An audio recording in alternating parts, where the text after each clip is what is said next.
No one can serve two masters, for he must either hate the one and love the other, or be devoted to the one and despise the other. You cannot serve God and mammon. Therefore I say to you, do not worry about your life, what you will eat and what you will drink, nor about your body, what you will wear. Is not life more than food, and the body more than clothing? Look at the birds of the air. They sow not and reap not and gather not into barns, and your heavenly Father feeds them. Are you not much more than they? But who among you can add 1 foot to his growth, even though he worries about it? And why do you worry about clothing? Look at the lilies in the field, how they grow. They do not work, do not spin. But I say to you that not even Solomon in all his glory was so clothed as one of them. If then God so clothes the grass of the field, which today is, and tomorrow is cast into the stove, would he not much more clothe you, you of little faith? Therefore you should not worry and say, what shall we eat? Or what shall we drink? Or what shall we wear? The pagans seek all these things. Your heavenly Father knows that you need all these things. But seek first God's kingdom and his righteousness. Then all these things will be added to you. Therefore do not worry about tomorrow. Tomorrow will worry about itself. Each day has enough trouble of its own. So, today we are taking a look at and discussing the lily in the field and the bird of the air, 3 devotional discourses by Søren Kierkegaard. Today our focus will be on the first of those 3 discourses, the topic of which is silence. These 3 discourses were initially published in May of 1849. And he starts off, they're all focused on Matthew 6, verses 24 to 34. And I appreciate the irony of having an inaugural podcast episode, the theme of which is silence.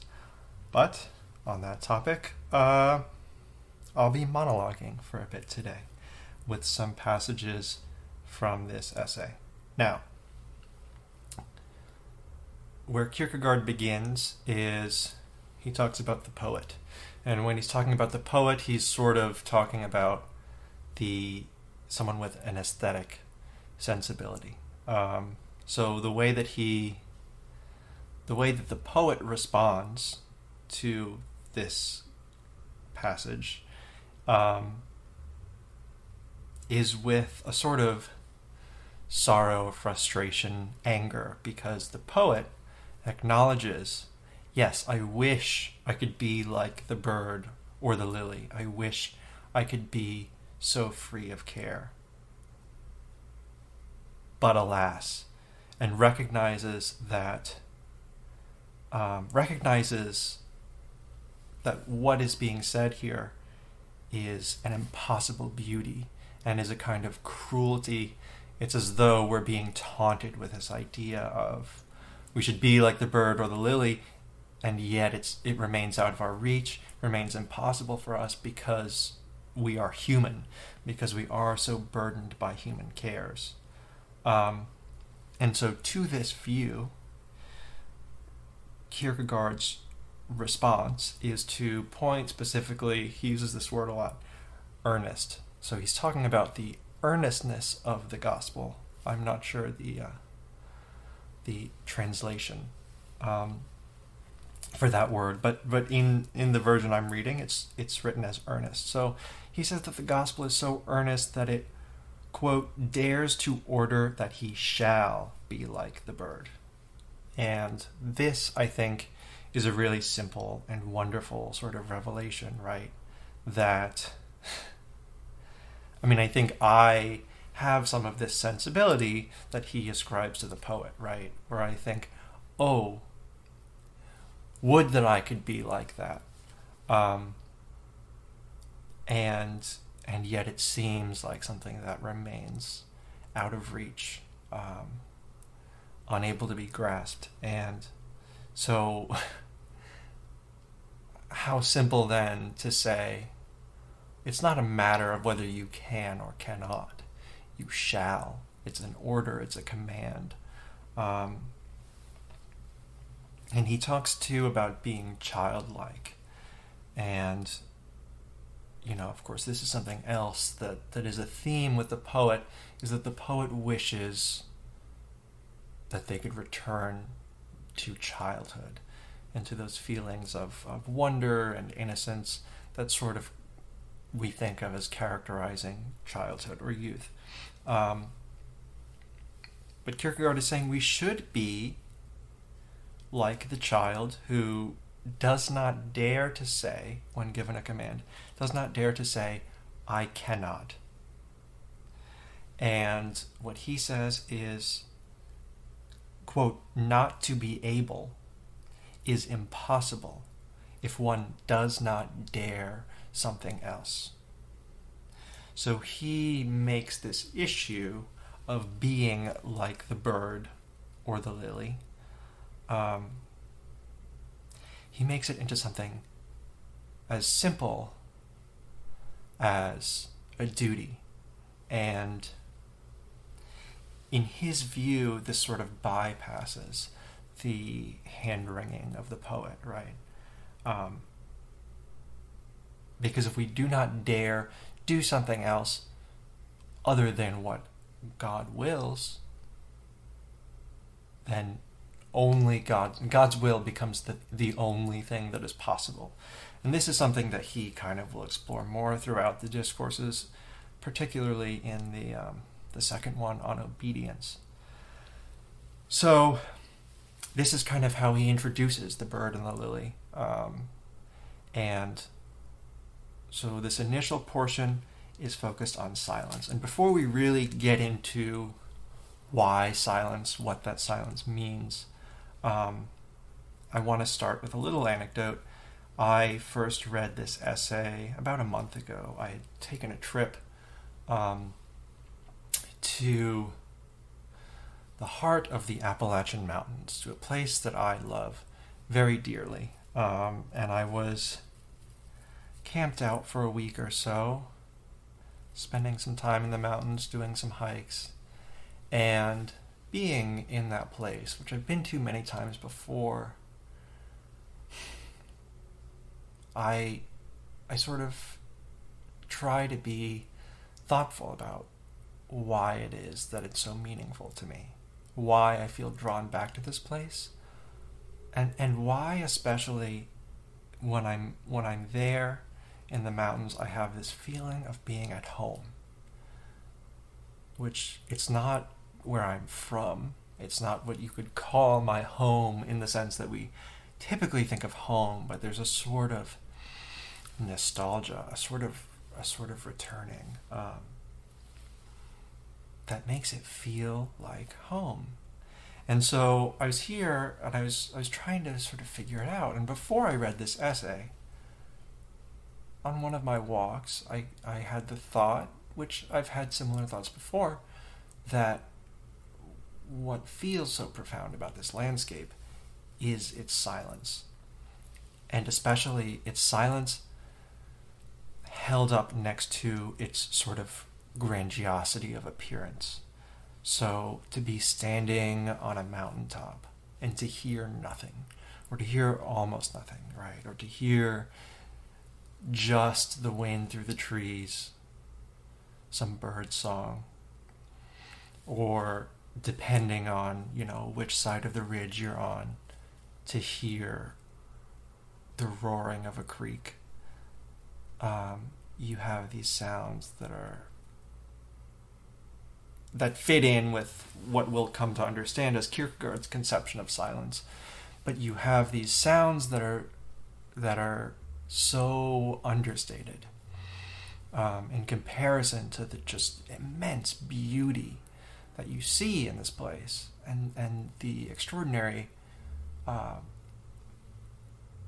diversity and quantity even of life, just how much is going on, especially in the springtime. Everything's coming into bloom, and it just seems so rich and so vibrant, and yet it has this quiet. And I think the silence, it feels, the way I conceive of it, is to be in this landscape feels like being held. And I don't know how much I can explicate as far as sort of like what that feeling of heldness is to me, but maybe it makes sense. And I think that feeling is very much like faith as I experience it, which one of the sort of images that I think about when I think about faith and how I exist within faith is it feels as though I feel as though I've leapt from a high place, and there's this expectation of falling. There's this expectation of eventually reaching a bottom, eventually hitting the ground. And I'm borrowing a little bit from Tolstoy here, but I think for me, what then I experience, which is so wonderful, is that gradually and sort of imperceptibly I come to realize that I'm not falling, that there is nowhere that I'm headed to, and that I'm simply held. It's this feeling of floating, of sort of weightlessness, of invisible support. And so I think being in that particular landscape has that same feeling of just being held. And it has almost this parental quality to it.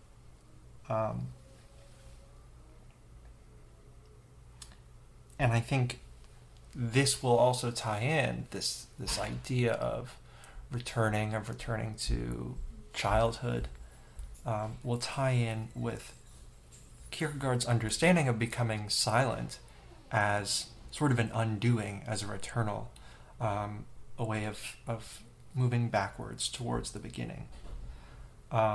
So, I was in this place, and on one of the days that I was there, I read this essay, and it resonated a great deal with some of the feelings and thoughts that I was having. So, to get into how he understands and discusses silence, he first says that speech is what distinguishes us as humans, but, quote, because the human being is able to speak, the ability to be silent is an art. So we're distinguished by our capacity for speech and communication, but then to have this distinction and to, I don't know if I want to say relinquish it, but to not make full use of it is, he described it as a great art. And it's sort of like elsewhere he's talked about free will and God's omnipotence being the greatest omnipotence because within it he grants us freedom. And so he's, I think, following a similar sort of logic here. And he specifically goes to Matthew 6:33, which we read, "Seek first God's kingdom and his righteousness." How do we go about doing that? Well, by becoming nothing before God. By learning to be silent, we can do that. We can become nothing or less than nothing before God. And so this is where he mentions, the way he says it is, quote, "One devoutly comes backward to the beginning." So if we think about our lives and the sort of tangled web of things that we deal with each day, and the noise that we are so sort of accustomed to living within, we're thinking here about letting go, of stepping backwards, of moving, detaching ourselves a little bit from all of these concerns and from the movements of our lives, and allowing ourselves space and silence. And this has that feeling of, like when I was in the mountains, it feels like I'm seeing landscapes that almost exist. They're like vision before vision. Like when you think about the kinds of, like mandala type shapes that are associated with psychedelic trips. You're seeing something, but it's almost like you're seeing something that is wired into the very structure of your perception. And I think these landscapes for me have this feeling of essentiality, maybe, that they are, obviously their existence precedes my own, but I feel that in a more than simply tangible way, more in a sort of profound and deep and spiritual way. Anyhow, I think in this silence we're getting a similar thing, where we're able to return to a space that is prior to what we have come to know and assume about our lives and the course that they take. He says, God is infinite wisdom. What the human being knows is idle chatter. Therefore, they can hardly converse. And he says, only in much fear and trembling is a human being able to speak with God. Okay, so compared to God's infinite wisdom, our lives and our knowledge are so small, are so trite, that I wouldn't say there is no mutual understanding, but when he says that we do not converse, or that we can only speak with fear and trembling, what he then moves towards is that to speak with God in fear and trembling is to become silent. That fear and trembling itself stifles speech until we are unable to be other than silent. And he says to pray is not only to be silent, but is to listen. So we're going even further than silence. And he uses an example of someone who has a great deal of concerns that they bring to God in prayer, and they're very overly verbal, let's say, ensuring that they have explained everything that needs to be explained to God. And there's a kind of very funny and almost like pitiable arrogance about this idea, right? That we need to be explaining ourselves before God as though we have access to knowledge that he does not. So he, in this example, talks about someone who is very sort of fervent about their prayer and is very verbose, and gradually, as they become more devoted, as they develop and grow in their prayer life, they use fewer and fewer words until they fall completely silent. And then, once you are in that silence, you not only are not speaking, but you become one who listens. So prayer, it's a kind of reversal of, I think, one of the ways in which we frequently think of prayer. It's a state that we enter into, as he describes it, in which we allow ourselves to simply be in the presence of God and to hear the voice of God. So a point here that is worth, I don't know if it can be clarified or how much it can be clarified, but that is worth at least exploring and understanding, is what does he actually mean by silence? Because we could take it literally, we could take it figuratively. In what sort of context is he talking about? Is he just talking about what our prayers should look like? Is he talking about our everyday lives? What is silence? And so he uses a lot of sort of poetic, he takes a lot of poetic license with his description and explanation, what he gives of it, of what silence is. And so if you think about nature, if you think about a landscape and you hear bird song and you hear the wind and you hear the creeks and all of those things, he describes those as having a uniformity.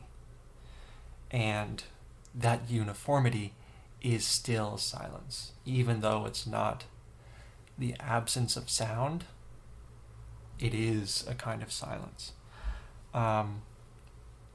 And I think, my understanding is sort of that something like bird song is simply a piece of the process of the bird meeting the needs of the day. It's sort of the bare minimum unfolding of things. It's not additive.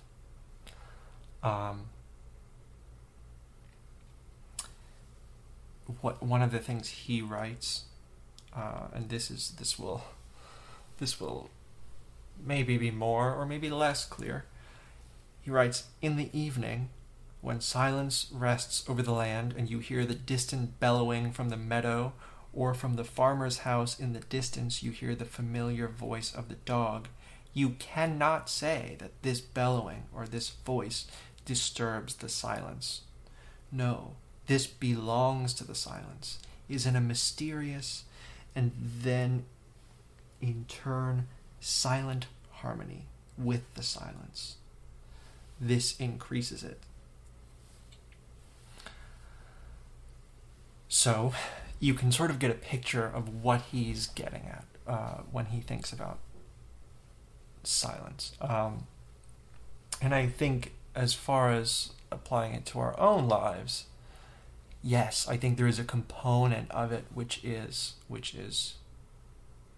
the silencing of speech. And I think we'll get to that in a moment.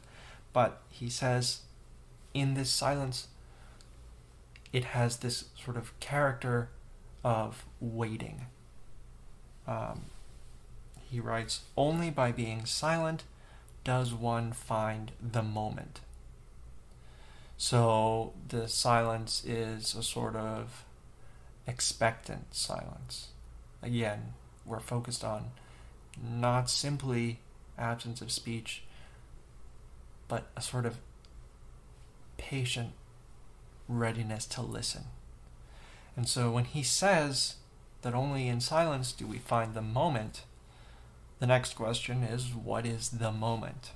And the moment I sort of think of as, very simply, the moment in which you hear God. The moment in which you find in which God's will is clarified. Let's put it that way. But it's easy when that moment comes to miss it by being too preoccupied with things. And so I think this silence, this is where it applies to speech, but it also applies to the sort of busyness of our lives, of finding ways to step back from that, because that contributes to this sense of, to this experience of noise, of confusion, when we're spending all of our time in this sort of busy, active state. We don't have the space necessarily for inwardness. He goes on to talk about how silence lessens suffering, and he says it lessens suffering, and he says it can't lessen suffering. So what you need to understand is he describes suffering as something that we experience, something that simply is. And so in one sense, it is, and we have to bear it, and it can't be lessened. But silence is what allows it to be as small as possible. Silence is what allows it to be nothing more than simply the suffering that it is. So he writes that the bird is silent and suffers. The bird is not exempt from suffering, but the silent bird exempts itself from what makes the suffering harder, the mistaken sympathy of others, from what prolongs the suffering, all the talk about the suffering, from what makes the suffering into what is worse than suffering, into the sin of impatience and sadness. I think this is a really critical piece of this essay, and I think it has some very helpful and very broad applications in terms of how we relate to others. So I think for a lot of us, and he uses the example of the poet, but for a lot of us, as we suffer, we sort of have this instinctive response of allowing it to find expression. And a lot of times that expression is in something as simple as talk about suffering. We have this tendency to want to verbalize things, to want to speak about things, to want to take all of the suffering that we're experiencing and shout it from a mountaintop.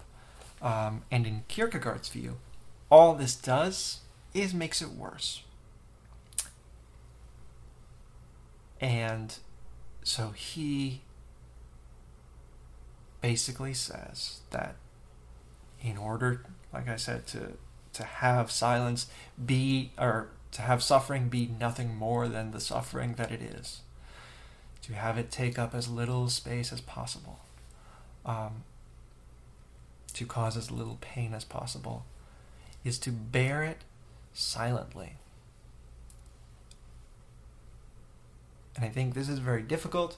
I think this runs counter to a lot of our impulses that are either innate or learned. I can't and won't say. But yeah, this is a challenge for us, and I think there is a great deal of truth in what he's saying. I can't say that I have historically and over the course of my life done well at bearing suffering silently. I do tend to, like a lot of other people, give it some sort of expression or another. But I think it's a really profound and beautiful approach to it, to recognizing this is my burden. This is the burden that's been placed upon me, and again, it bleeds into the sort of obedience, right?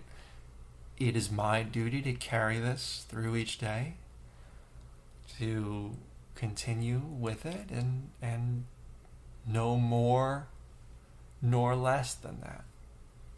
We carry it, we acknowledge it, it's with us, we experience it, we all suffer. We all suffer. And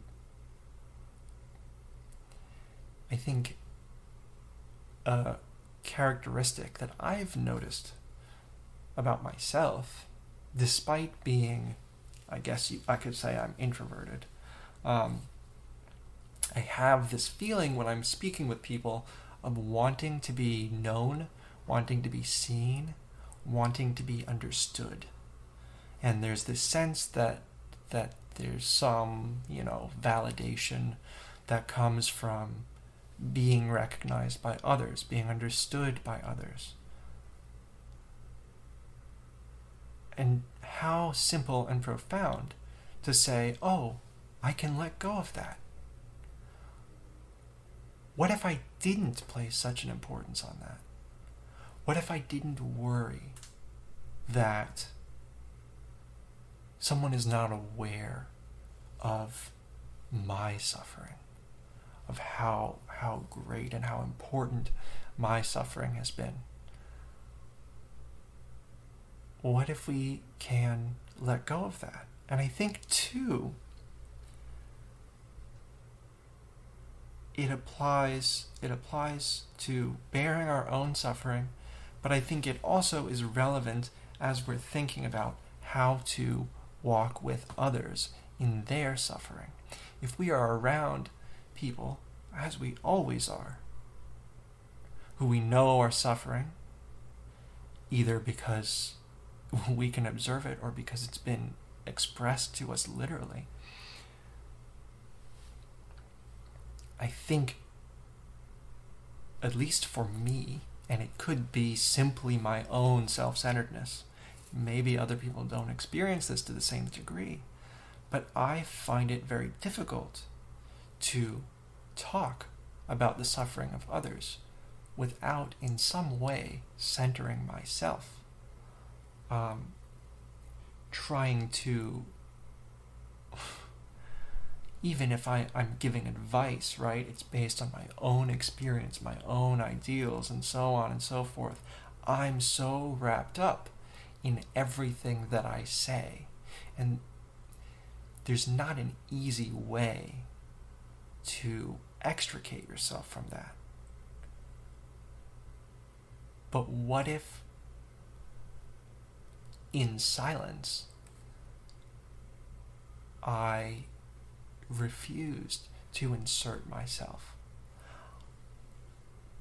What if I could simply acknowledge someone else, simply listen to someone else, be with them, and not offer more than silence? For me, it always feels inadequate. If someone comes to me and says that they are suffering something,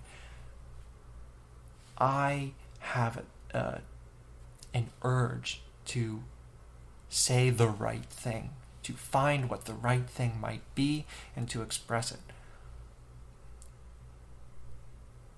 And what if I were to let go of that and simply just be with others?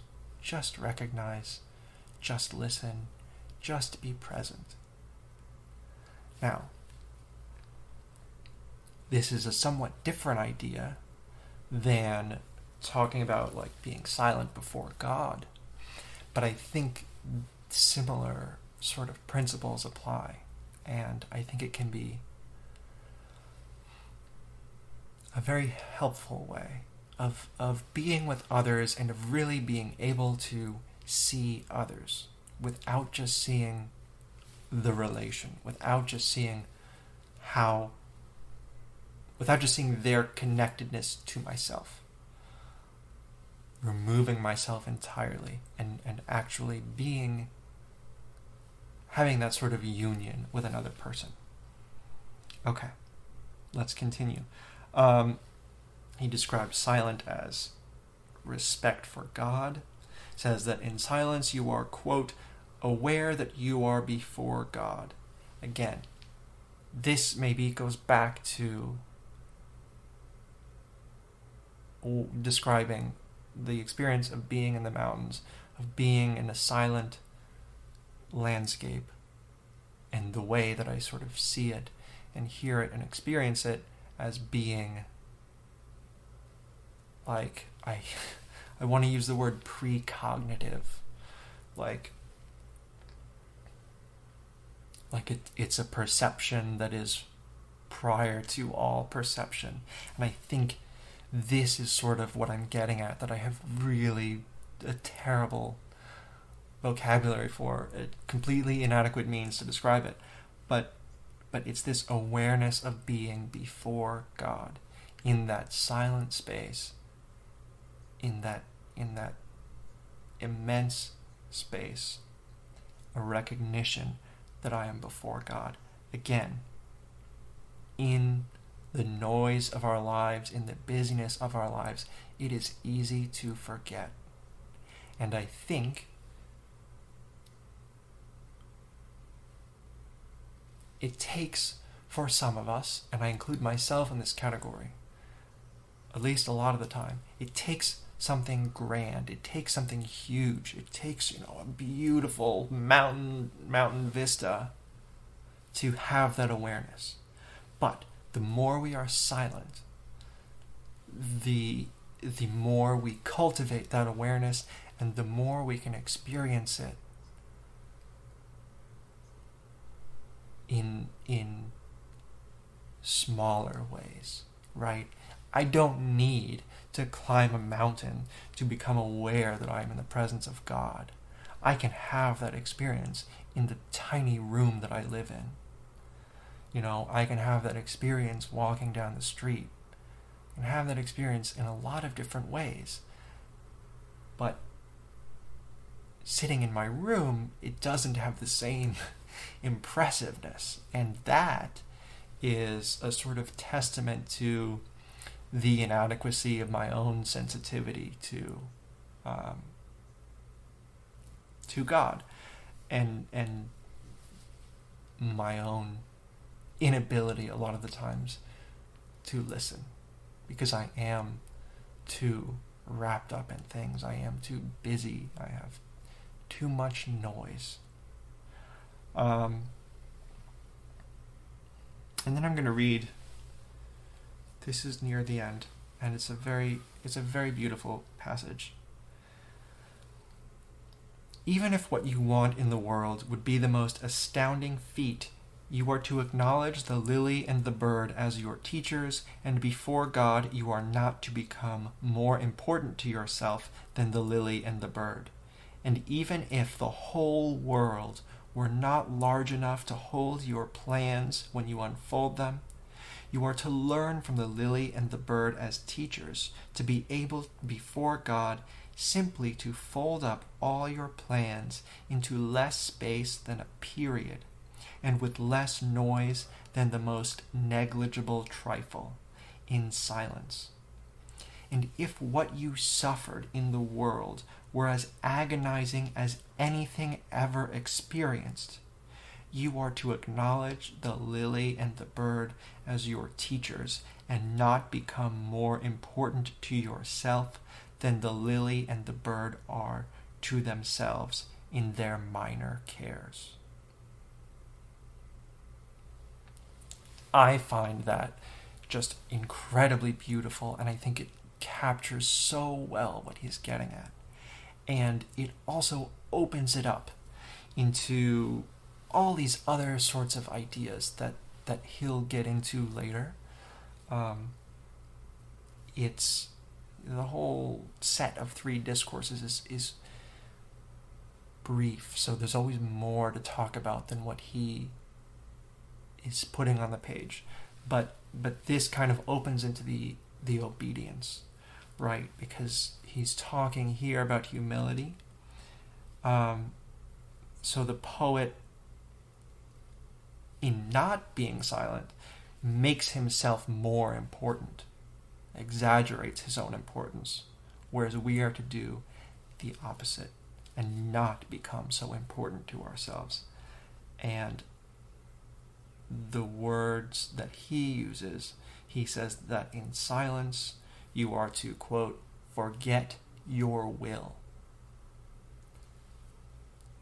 Those three words, forget your will, are so crucial and will continue to be crucial in the next discourse.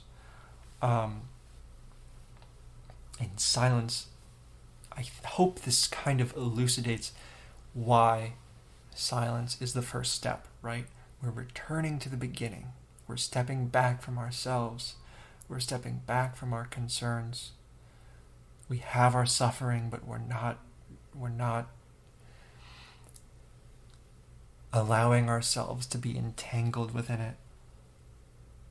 And we're recognizing our own smallness before God. And this is how we prepare to become obedient. Is first we have to, in silence, be prepared to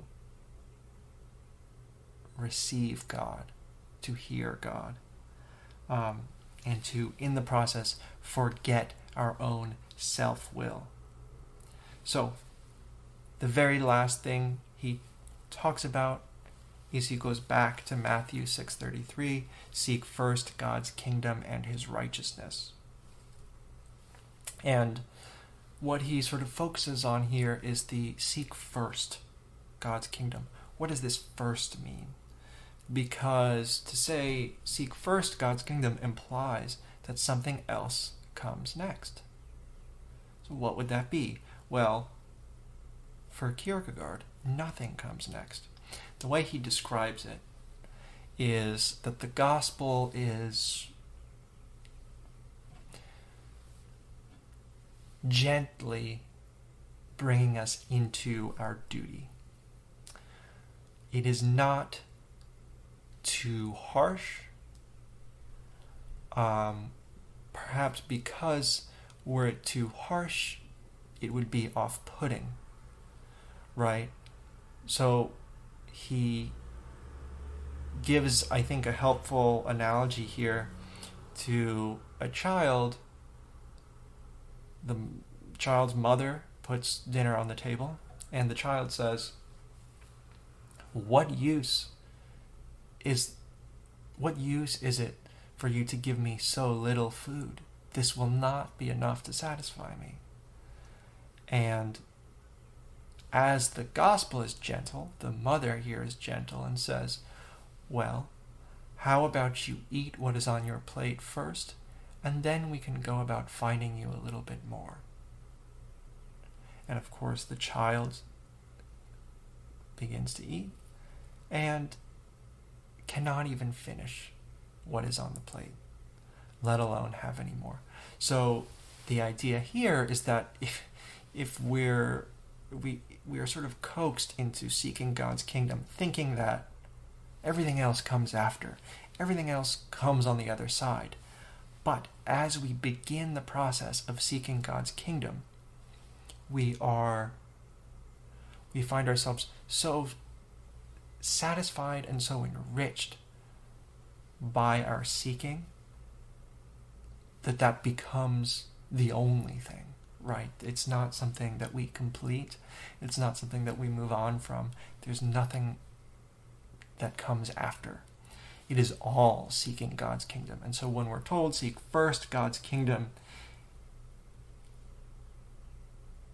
it's a gentle way of moving us in that direction. But everything that we are to do in obedience is a part of this experience of seeking God's kingdom. A lot of that, again, it leads very nicely into the next discourse, which we will discuss next time on obedience. I hope this has been of some value. It's been useful to me to sort of explore this discourse and some of my thoughts around it. I think it's certainly very true that we tend to undervalue silence, and that we tend to overestimate and exaggerate the importance of ourselves and our sufferings. And I think as I move forward in my relationship with God and in my relationships with the people around me, this quality of silence is something that I will work hard to cultivate to a greater degree, because I think it is a very powerful way of becoming closer with God and of living more meaningfully among other people, and of seeing and loving our neighbor with greater clarity and empathy. So, that is all that comes to mind right now. I will end it there. Thank you so much for listening. Talk to you next time.